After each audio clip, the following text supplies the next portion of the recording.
କିନ୍ତୁ ଆଜି ମୋ ନାତି ପୁଅ ହେଇକି ଝିଅ କେମିତି ହେଲା ସେଇଟାର ମୂଳ ସମାଧାନ ଆପଣ କରନ୍ତୁ।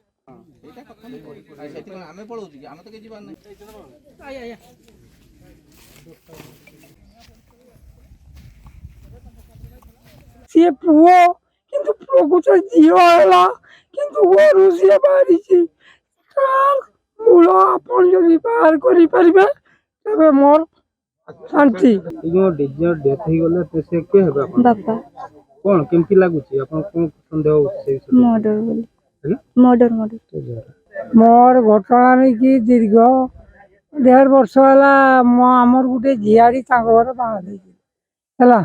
ତ ସେଇ ସମ୍ପର୍କ ନେଇ ସେଇ ନାତି ହେଲା। ନାତି ତାର ବୋହୂ ଆଣିଲା, ବୋହୂ ଆଣିକି ଛୁଆ ପିଲା ତାର ଗୋଟେ ପୁଅ ଗୋଟେ ଝିଅ ହେଇଛି। ଏଇ ହିସାବରେ ତାଙ୍କର ସଂସାର କରି ଚାଲିଛନ୍। କିନ୍ତୁ ଆଜି ମୋ ନାତି ପୁଅ ହେଇକି ଝିଅ କେମିତି ହେଲା ସେଇଟାର ମୂଳ ସମାଧାନ ଆପଣ କରନ୍ତୁ। ଏତକ ମୋର ଅଭିଯୋଗ। ସିଏ ପୁଅ କିନ୍ତୁ ପ୍ରକୃତ ଝିଅ ହେଲା କିନ୍ତୁ ଘରୁ ସିଏ ବାହାରିଛି। ମୂଳ ଆପଣ ଯଦି ବାହାର କରିପାରିବେ ତେବେ ମୋର ଶାନ୍ତି। ଆପଣ ସନ୍ଦେହ କାହାକୁ ହଉଛି? ମୋର ସନ୍ଦେହ କିଛି ନାହିଁ। ସେଠି କିଏ ସନ୍ଦେହ କରିବି?